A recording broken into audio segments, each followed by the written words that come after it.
All right, there we go, live on YouTube. Audsie, my friend, please re-begin. Thank you so much, Lynn. I appreciate it. I'm reading from A Course in Mysticism and Miracles by John Moondy, and we're in what is our chapter 15, The End of Time. And at the beginning of this chapter, there's a quote from Workbook Lesson 129. It says, "The world of time is where all things end." And that sure kind of relates to the robot guy and all that with the time and the people being born. And then it also relates to the song, Nothing to Do, Nothing to Be, that we just played beforehand, which we didn't record on YouTube due to copyrights. So we're just in the beginning of this chapter, and we're going to click over to this first section that says time and relativity. It's on page 162 if you have the book and you're following along. According to Einstein, time is relative. It can speed up, it can slow down. But what if it stopped? What if we could freeze a moment? Time is measurable, which is what proves that it exists. A holy instant, on the other hand, is a moment frozen in eternity. It is an intuition. It is a kind of seeing, but not with the body's eyes, seeing past those eyes and through, being seen through, I would say. It is a mystical experience. Whenever time stops, we gain a higher, broader perspective. English philosopher and essayist John Fowles, best known for his novel The French Lieutenant's Woman, writes, "Time absolutely does not exist. It is always relative to some observer or some object. If an astronaut were to leave Earth, travel into deep space, and then return, his childhood friends would be old men and women, while the astronaut would have aged very little. We accept this statement because the scientists tell us it's true, even though we may not understand why it is true." And I just love science for this reason and others, but this reason being um, that, if I'm saying something and somebody asks me, well, why, or whatever, I just say, it's science. And I can get away with that. I tell you, people are just, oh, nodding their heads. Okay, it's science. I don't even have to say what kind of science.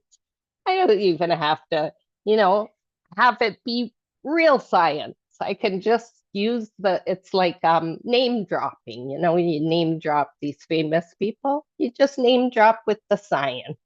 That's why I love science. Time makes sense to the human mind because worldly events seem to occur in a logical, linear sequence from the past through the present and into the future. Mystical experience, however, enables vertical rather than horizontal sight. Mm. Time is the ego's way of keeping everything from happening at once, the Course maintains. And that's what I wondered too. Before the Course, I was like, I wonder, what if realities are all happening simultaneously, but through the body's experience, it can only be experienced from the one like faucet of the diamond. It just can't tune into all, but all is happening simultaneously. I've often thought of that. You can use your body best to help you enlarge your perception so you can achieve real vision of which the physical eye is incapable. That's from the text, chapter 1. In my own near-death experience, I could see and feel in all dimensions. I also sensed a great synchronicity, excuse me, and familiarity about the experience. It felt as if I were home, capital H, home, where I had always been, where we have all always been, where we all are now in the where we all are now in the center of eternity itself. Yeah, where we all are now. The time is now, which is the center of eternity itself. Yeah, it's not, almost noon here in Edmonton, Alberta. No, no. It's the center of eternity itself right now. 19th century German philosopher Frederick William Joseph von Schelling explains it like this. God then has no beginning, only insofar as there is no beginning of his beginning. The beginning in God is eternal beginning. That is, such a one as was beginning from all eternity and still is, and also never ceases to be beginning. This reminds me of Kabbalah, however you say it. And I've been taking a course on Kabbalah, and it's very interesting. There are a couple reasons I'm very fascinated by this spirituality, this form of spirituality, in that, like, it's pretty close to the Assyrian people. And my dad is Assyrian from, yes, there was a place called Assyria in the past, and he is an Assyrian man, and his family was Assyrian. And I just found this author who's an Assyrian, and he redid the Bible translation with the Aramaic language. So I'm just ordered a book from him because I'm just really interested in that, because it was the first language, and from what I'm reading, they are saying that the beginning of the Bible was misinterpreted. And well, we know lots of the Bible's been misinterpreted because A Course in Miracles has come to tell us some things that maybe were misconstrued. But yeah, I really love this idea of Kabbalah, and in the Kabbalist view of creation, it's creating in the process at this very moment. It's not finished, and we're part of this ongoing process. And they call the creator, well, they don't really like to use that word creator, and they use the word Ensof, Einsof, or Elohim, Elohim.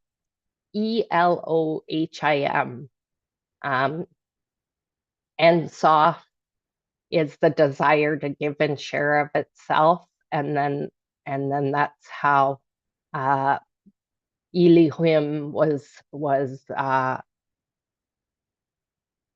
came into being, was because Ensof wanted to experience itself. So Ensof refers to unmanifest in isness, whereas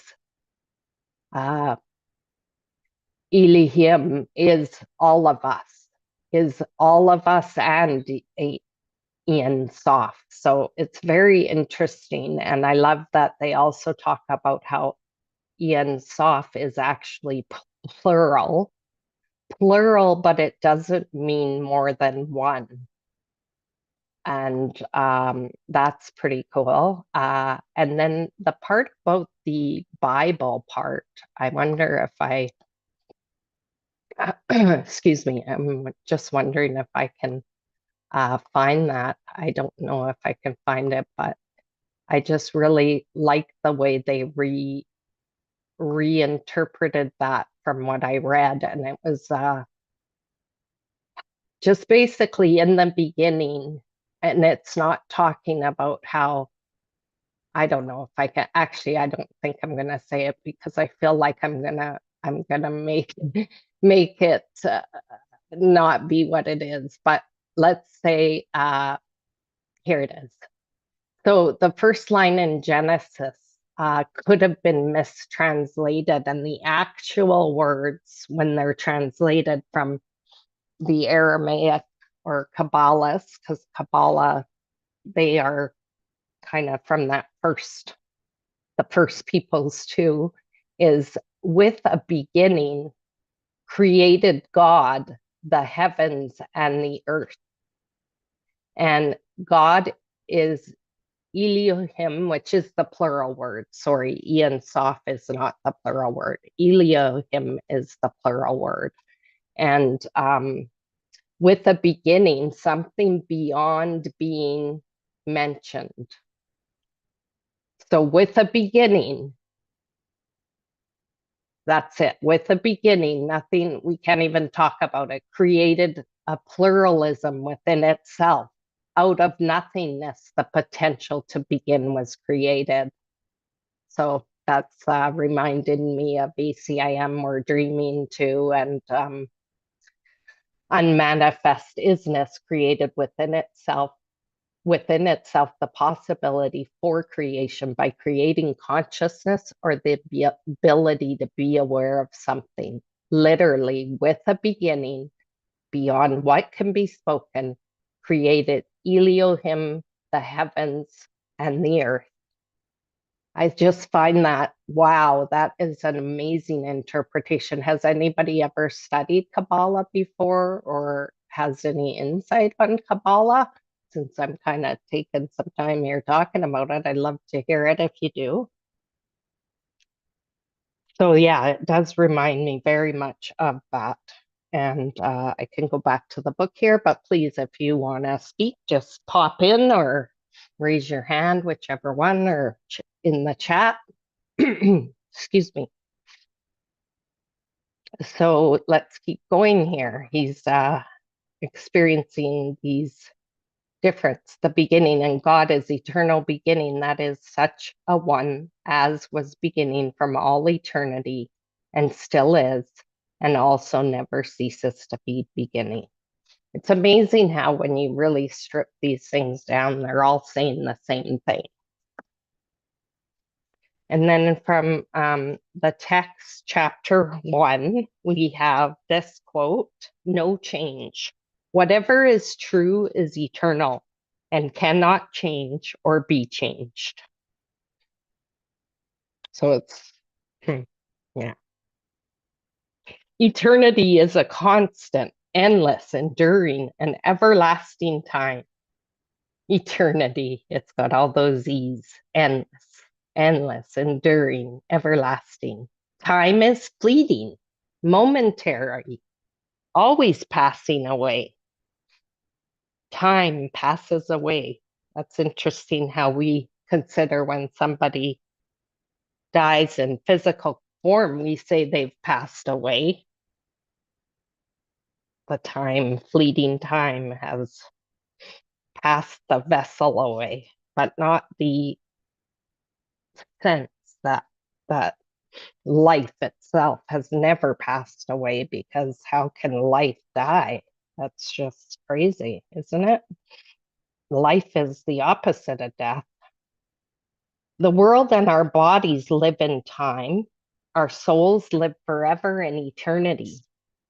Trying to live in two worlds is unnatural, and the soul literally longs to go home. For this reason, mystical awareness is sometimes seen as a flashback, a future memory, or a recognition of what already is. I've been having a lot more, of deja vus. And I tell you, they come with just everything nowadays. And I'm thinking, whoa, this is getting, this is going to be, everything's going to be a deja vu pretty much because it has already been done. But it's just, I'm just glad I know some of the things I sort of feel like I know because it can be unsettling to always have this sense of, oh, I've been here before. Oh, I've seen this before. Wait, I know this. But what I'm enjoying even more is before those thoughts even come in, getting to stick around in that space a little longer, just to allow what's going to be revealed rather than me labeling it. Oh my gosh, it's another deja vu. Oh, well, right then I'm in there, Audrey's in there, and I'm naming it a deja vu. So I've time stamped what it is, and there's no room for this new experience to come in. And I noticed too with the thoughts, as the thoughts lessen that I seem to be aware of, I seem to be just forgetting different things, like even spelling. Like I'll be typing, and all of a sudden the other day I was like, I was writing the word busy, but I sort of stopped because I thought it was ing. I sort of forgot there how to spell the word busy, and that's happened with quite a few words. And I used to think I was a pretty good speller, but it's just gone. Like, and I'm not worried about it. I'm like, okay, there's spell check. And Mike's like, yeah, at least you still know the word you want to say. And I was like, oh, geez, you're right. There could come a time when the word won't even be in there, but rest assured, I need not fear. It's all good. So the next section here, guilt and fear. Guilt is based in the past, fear is based in the future. The ego lives in time, in a story, a play, often a drama, sometimes a nightmare. We easily become preoccupied with thoughts of the past, of lost loves and unfulfilled ambitions, and with feelings of nostalgia, regret, and remorse. Being preoccupied with thoughts of the past, we are unable to see things as they are now. Without a past, there can be no guilt. Remorse, penitence, and contrition are all experienced in relationship to the past. The older you are, the more past you have, the more you can look back. I don't find that true. I can't remember so much of the past. So I have, and another thing I was saying to my husband is when I look back at memories, I do see myself like as in a movie where I'm the character I'm watching. And I was asking Mike about that, and he's like, no, he was thinking of a memory, and he's like, I'm thinking of this memory, and no, it's from my perspective, and I just see the phone. He didn't see himself in the memory, like he was just seeing it from that first person point of view. Whereas I was saying when I'm in a memory, I'm like in a movie watching myself, like we often would see in a film. And I was like, maybe that's when I might know that it's not really Audrey's memory. Because why would I be seeing the Audrey in the memory? So I thought that was quite interesting. Anybody have any thoughts on that?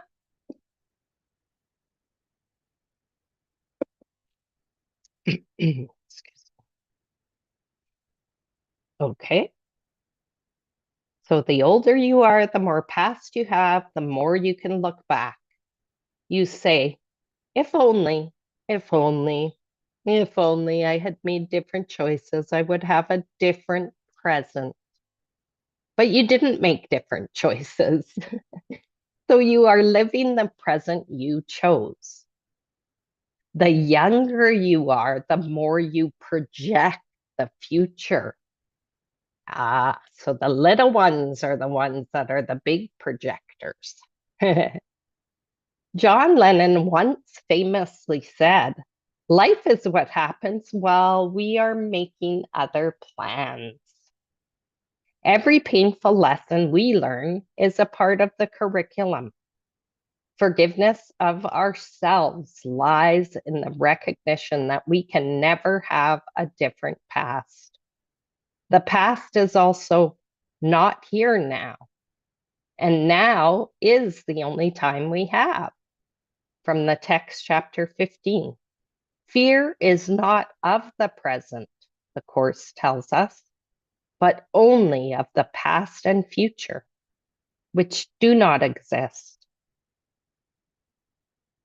And that's so true, to be able to see within this brain thinking mind that the thoughts are always something from the past or an imagined future. Like how much time effort Audrey spent like just pre-imagining appointments or conversations with people. I had a doctor's appointment this past Tuesday, and I was very happy that there was a lot of calm before this, because in the past, I mean, it would just be so a daily heaviness that I'd be thinking about. What do I gotta? I'd have a list for the doctor, but I'm gonna miss something on the list. Well, I gotta talk to her about this. Well, what if this happens? Oh, just on and on and on. And I'm not even at the appointment. I'm having the appointment moment after moment from my thinking mind, just going into its fear state of what's going to happen. I don't know what's going to happen at the appointment. Well, you're not going to know till you're at the appointment, Audrey. And, it took me a long time to just be able to say that to myself and be able to, take a deep breath with that and just let it be. I'm so grateful for that. Just so grateful. There is no fear in a holy instant. How could there be? Fear can only be of an imagined future. If only generates our guilt about the past. What if generates our fear about the future? What if I get sick? What if I do not have enough money? What if there is nobody to take care of me? Living in the past and projecting the future, you cannot be fully present. You cannot focus on what is here now. This is the end of time, and this is eternity. Quote from the text, chapter 15, Living Hell. The belief in hell is inescapable to those who identify with the ego. Their nightmares and their fears are all associated with the ego. The ego teaches that hell is in the future, for this is what all teaching, for this is what all its teaching is directed to. Hell is its goal. Hell is the ego's goal. I used to say we don't have to worry about being sent to hell or going to hell. We're already in it. We're already in the hell. It's all okay. We're already there. We just need to see it for what it is, that program in the thinking mind. And we will. We all will. It's inevitable. There is no past and there is no future, simply because without an ego, there is no story. There's no story without that ego.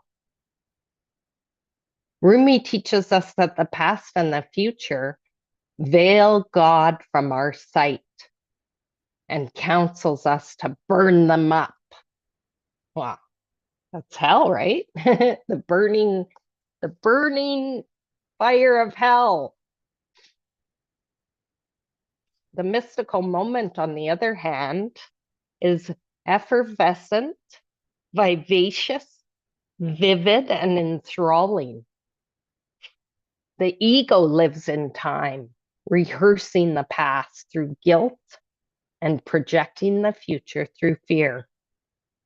But mystics live in the ever present presence. Mystical living, living in the ever present present. And I'm just going to finish up with this next section, the ever present present. Judgment rests on the past. In fact, judgment is impossible without the past. The more we move into the present moment, the more irrelevant time becomes.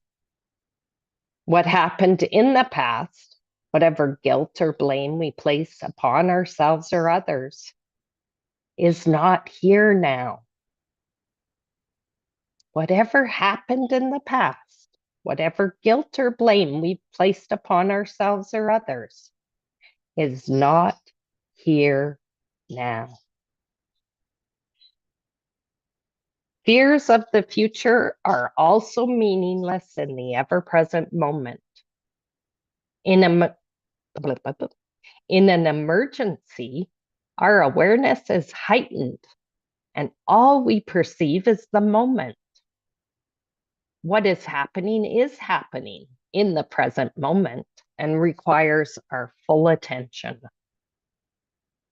Most of us don't want to experience heaven now, afraid that it may mean the loss of our individuality. Heaven is immediately available, but the ego tells us to wait and enjoy our independence a little bit longer. Time is a great illusion that lives in the past and the future, but never quite here. There are times, however, when we are so in the now that we forget about time. Yes, yes, yes. In the flow, I say. I'm in the flow. Well, as soon as I say I'm in the flow, I'm out of it. So that's funny. The recognition takes me out of it, eh?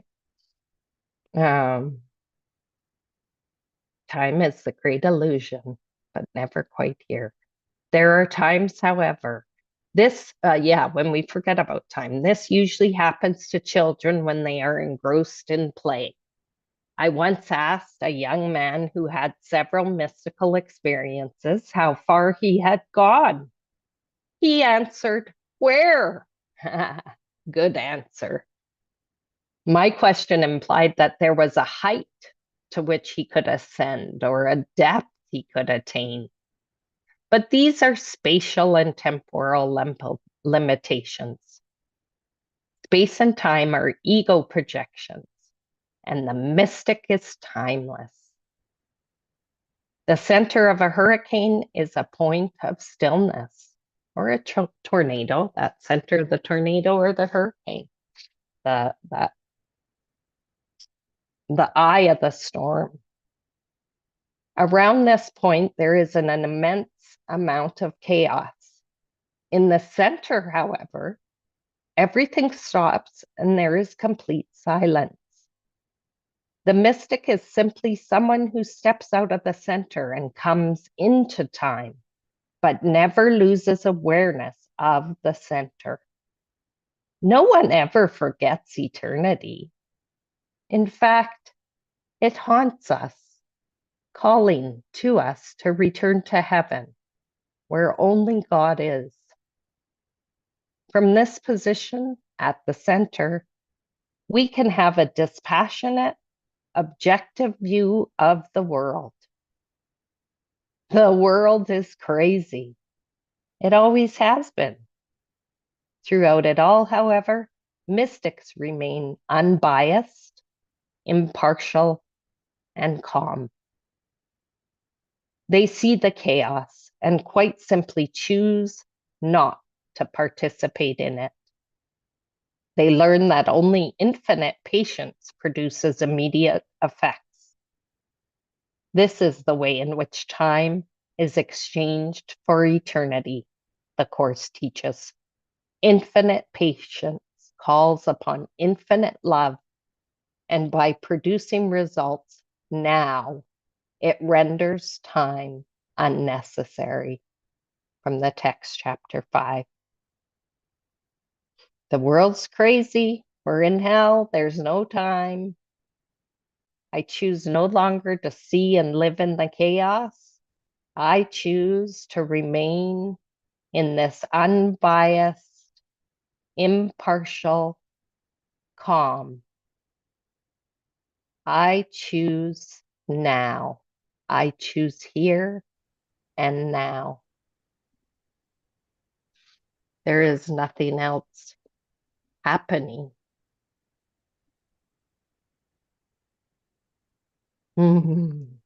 All right. That was awesome. What a great reading. I'm feeling pretty good. Might play another song if that's okay. And that'll close me out for but I'm back to school back in September. I've come back. So I really love being here. I love Gather and grateful for this space and Lynn and Dove and everybody here and Rev Wayne and all the peeps. Zelma, Deb, Michelle, Wellington, Robert, Bob, you guys rock. Thank you all. Thank you so much, Audsie. And I will go ahead and shut off the YouTube so you can play a song. But I just want to tell you thank you so much. And I was going to answer your question.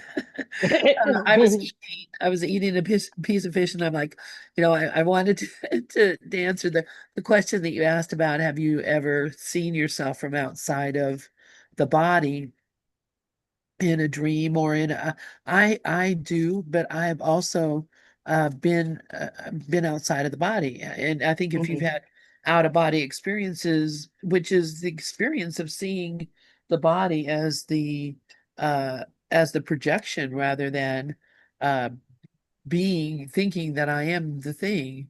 So it's very interesting, and I really appreciate John's take on this. So Yeah, uh I don't know if this is counts, but most of my dreams I see my body from above. I don't see through my eyes. yeah, yeah. I see Wayne is doing his thing, and I'm watching it. You're watching it. Yeah, Yeah, yeah, most of my dreams are like that for some yeah, reason. Since I'm a yeah. kid, since I'm a kid, and but I don't see it as a body experience. I just see it as how I dream. I'm not sure if that's out of body experience or not. I just always, when I'm dreaming, I always see myself doing something from above. Ah, You know, Right. So you have to be out of the body. You couldn't be in the body and see the body doing it. How can you be and see at the same time? I guess. So yeah, eat, yeah, cool. come on. How many dimensions are there of us?